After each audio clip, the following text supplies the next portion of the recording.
को powered by techno. ताई, तुम्ही दिल्लीत आलेले आहेत. पार्लमेंट कमिटीच्या घोषणा झाल्या, मात्र तुमच्या पक्षाचे 8 खासदार एकही कमिटीचं अध्यक्षपद तुमच्याकडे देण्यात आले. मात्र अजित पवारांच्या पक्षाकडे 1 खासदार असताना त्यांना पेट्रोलियम मंत्री आणि एनर्जी शिंदे साहेबांच्या पक्षाला दिलं जातं. हा प्रश्न तुम्ही जे सत्तेमध्ये आहेत त्यांना विचारला पाहिजे आणि पार्लमेंटमध्ये हा तुम्ही प्रश्न विचारला पाहिजे आम्हाला विचारायच्या ऐवजी की 2 पक्ष ज्यांची ताकद आमच्यापेक्षा कमी आहे पार्लमेंटमध्ये त्यांना कमिटीज दिल्या जातात पण आम्हाला दिली जात नाही. पण ठीक आहे, आता शेवटी लोकशाही आहे, अनेक वेळा अशा गोष्टी होतात, त्या सहन नाराजी अशी नाही, नाराजी कसली. आम्ही शेवटी लोकांची सेवा करण्यासाठी निवडून आले आणि मोठ्या संख्येने यावेळेस महाराष्ट्राची मायबाप जनता ज्या विश्वासाच्या नात्याने आमच्या मागे उभी राहिली आहे याबद्दल आम्ही विनम्रपणे त्या मायबाप जनतेसमोर नतमस्तक होतो आणि आभार मानतो.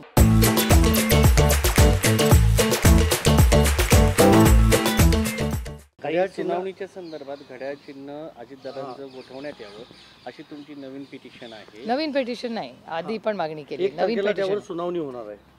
ही कुठली नवीन पिटिशन नाही आहे. गेले अनेक महिने आपण बघताय की हा प्रश्न झालेला. म्हणजे मी तुम्हाला परवाचंच उदाहरण देते की मी तुमच्यासारख्याच एका चॅनलच्या कार्यक्रमाला गेले होते आणि माझ्या मागे घड्याळाचं चिन्ह लावलं होतं. आता तेच अन्यायाने ते घड्याळ हक्कानी आदरणीय पवारसाहेबांचं आहे, पण असंच कन्फ्युजन तयार होतं की ज्या पद्धतीने म्हणजे जर एका चॅनलकडून असं होत असेल तर आमचं जे आत्ता आम्हाला दिलेलं चिन्ह आहे तुतारी वाजवणारा माणूस, हे चिन्ह आदरणीय पवारसाहेबांच्या पक्षाचं आत्ता आम्हाला दिलेलं आहे विधानसभेपर्यंत. त्यामुळे अर्थातच तुतारी वाजवणारा माणूस हे आमचं चिन्ह आहे. पण जर चॅनलमध्ये एवढा घोळ असेल आणि गडबड होऊ शकते तर सर्वसामान्य मायबाप जनतेला पण ते कन्फ्युजन होऊ शकतं. त्यामुळेच आमची अपेक्षा आहे की जोपर्यंत केस ही त्याचा काही निर्णय होत नाही हे कन्फ्युजन अनेक वेळा होतं. तुम्हाला आठवत असेल की दिंडोरीलाही तसंच झालं, साताऱ्यालाही तसंच झालं. त्याच्यामुळे तुतारी पिपाणी असे कन्फ्युजन होत असतात. त्याच्यामुळे एका सशक्त लोकशाहीमध्ये आमच्यावर किंवा कुणावरच हा अन्याय होऊ नये अशी आमची विनम्र विनंती आहे.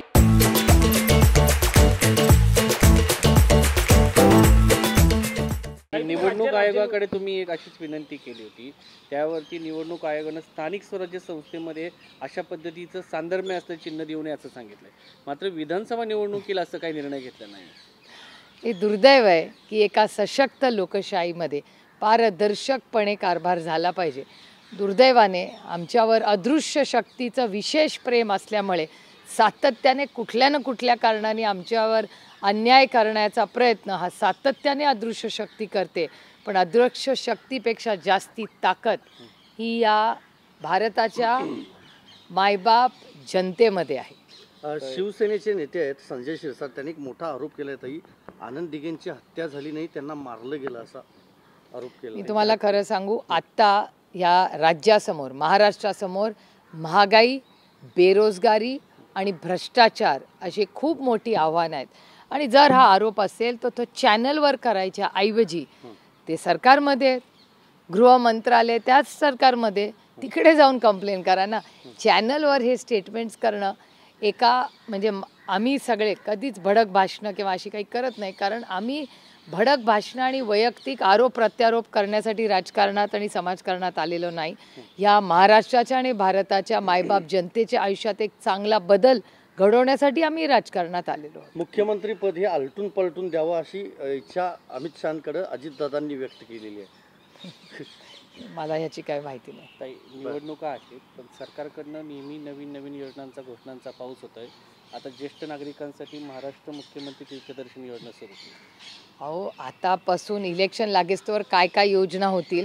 माझी विनंती आहे ह्या सरकारला की देवेंद्रजींनी ह्या राज्यातल्या शिक्षकांना शब्द दिला होता की त्यांच्या पगारामध्ये ते वाढ करतील. त्यांचं आंदोलन आजही जेव्हा आपण सगळे दिल्लीत आहोत तेव्हा ते आंदोलन चाललेलं आहे. माझी विनंती आहे महाराष्ट्राच्या ट्रिपल इंजिन सरकारला की ज्या अंगणवाडी आणि आशा वर्कर आमच्या सगळ्या भगिनी बसलेल्या आहेत आझाद मैदानला, त्याचबरोबर भटक्या विमुक्त समाजाचे लोक आंदोलनाला बसलेत, त्याचबरोबर शिक्षकांच्या अनेक संघटना, हजारोनी शिक्षक आज आझाद मैदानला बसलेले आहेत.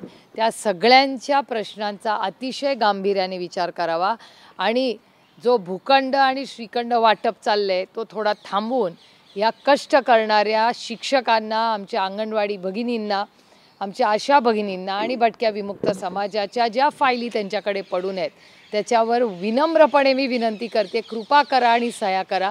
फक्त बिग तिकीट कॉन्ट्रॅक्ट्स, ते जे टेंडर निघत आहेत ते महत्त्वाचे नाहीत. आज कष्ट करणाऱ्यांना, ज्या शिक्षकांना पगारवाढीची यांच्याच महागाई आणि यांच्या भ्रष्टाचारामुळे खरंच त्यांना ती गरज आहे पगारवाढीची, ती देणं जास्त गरजेचं आहे. सिनेट निवडणूक भूखंडाचा विषय घेतलाय. नवी मुंबईमध्ये 20 एकर जमीन होती, त्यातली काही जमीन एका बिल्डरला दिली. अखेर ते प्रकरण सर्वोच्च न्यायालयात गेलं. सर्वोच्च न्यायालयाने सांगितलं तुम्ही बिल्डरच्या दबावाला बळी पडू नका, तुम्ही ती परत जमीन देणं गरजेचं आहे. सातत्यानं बिल्डर आणि सरकार असं लागेबांध समोर येतं. नाही, एक तर तुमच्याच सगळ्या चॅनलवर गेले एक महिनाभर मी पाहते की सातत्याने भूखंड कुठणाला तरी सरकारमधल्या लोकांना दिला जातो आणि वृत्त मंत्रालय त्याला विरोध करतं. ही माझी बातमी नाही, वर्तमानपत्रात रोज बातम्या येतात की फायनान्स मिनिस्ट्री विरोध करते कॅबिनेटमध्ये, पण अनेक वेळा फायनान्स मिनिस्ट्रीच्यावर ओव्हररूल रेटलं जातं आणि तो भूखंड दिला जातो. अशा बातम्या तुमच्याच चॅनल्सवर येत आहेत. त्यामुळे ही अतिशय गंभीर विषय आहे. जेव्हा एखादं डिपार्टमेंट, फायनान्स मिनिस्टरसारखं मोठं डिपार्टमेंट हे जेव्हा विरोध करतं त्याच्यावर तुम्ही ओव्हररूल करता आणि निर्णय घेता, हे खरंच राज्याच्या हिताचं एका नाही. हा एक खूप मोठा चर्चेचा विषय आहे आणि असे जर रेटून निर्णय हे सरकार घेत असतील तर हे दुर्दैव आहे. आणि अशाच वेळीच मग लोक कोर्टात जातात आणि मी कोर्टाचे मनपूर्वक आभार मानते की त्यांनी व्यक्तीचं हिताच्या ऐवजी राज्याचं हित पाहिलेलं आहे. सिनेट निवडणुकीचा निकाल लागलेला आहे. मंत्र्यांचं ऐकलं जात नाही असं मी नाही म्हणले, ह्या केसेसमध्ये मी म्हणले. पण मग दादांचं काही मंत्रिमंडळात चालत नाही असं म्हणायचं. हा प्रश्न तुम्हाला त्यांच्या डिपार्टमेंटला विचारायला लागेल. मी वर्तमानपत्रात आणि टी व्हीवर ज्या बातम्या आल्यात त्या वृत्त डिपार्टमेंटबद्दल चालतात. कुणाचं चालतं का नाही ह्याच्यावर मी नाही भाष्य करू शकत, कारण मी त्या कॅबिनेटमध्ये नाही आहे. नक्की काय होतं ते तुम्हाला त्यांनाच विचारून कळेल. सिनेट संस्थांच्या निवडणुका झालेल्या नाही त्याच्यावर तुम्ही बोट ठेवलं. सिनेटच्या निवडणुका झाल्या त्याच्यामध्ये युवा सेनेचे 10चे 10 निवडून आलेले. तुम्ही बघा सेनेटची निवडणूक घेण्यासाठी किती कष्ट करावे लागले. त्यामुळे मी आदित्य ठाकरे आणि त्यांच्या समस्त टीमचं मनापासून अभिनंदन करते की पूर्ण ताकदीने ह्याच्यात लढलेले आहेत. आणि म्हणूनच सातत्याने हे सरकार कुठलंही इलेक्शन घेण्यासाठी घाबरते आहे, कारण त्यांना त्यांचं अपयश दिसतंय. पण हा देश कुणाच्या आणि अदृश्य शक्तीच्या मनमानीने चालत नाही. हा देश फक्त संविधानानेच चालणार आणि त्या संविधानाच्या चौकटीत राहूनच काम झालं पाहिजे आणि त्याच्यासाठी कष्टांची परिकाष्ठा करू, पण संविधान वाचवण्यासाठी आम्ही कटिबद्ध आहोत आणि आयुष्यभर राहू.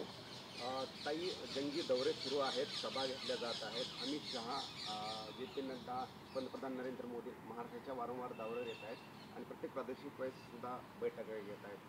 पूर्ण भाजप कार्यकर्त्यांना चार्ज करतायत आणि दावा केला जातोय की कोणत्या परिस्थितीमध्ये महायुती जी आहे ती सरकार स्थापन करेल. तुम्ही प्रश्नामध्ये एक महत्त्वाचा मुद्दा विसरला की सातत्याने माननीय अमित शहांच्या भाषणात एकच येतं मुद्दा, ते विकासाबद्दल किंवा कशाबद्दल बोलताना तुमच्या तरी चॅनलवर मी पाहिलं नाही.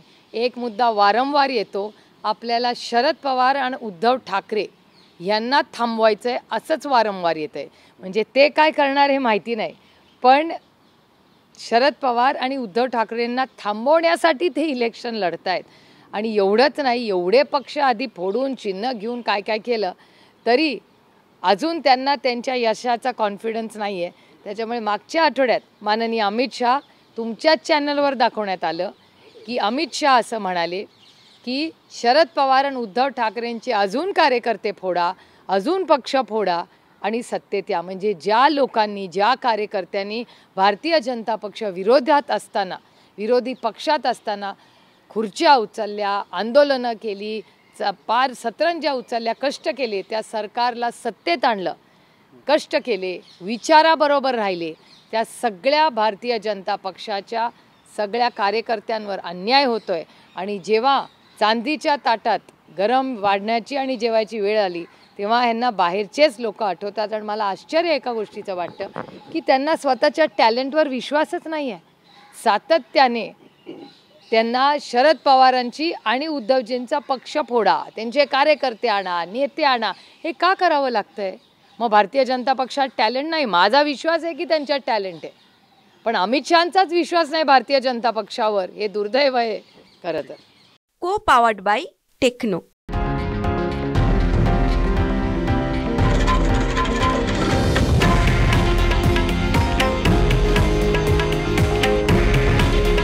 हे आहे देशातील नंबर 1 न्यूज नेटवर्क आणि आपण पाहत आहात TV9 मराठी.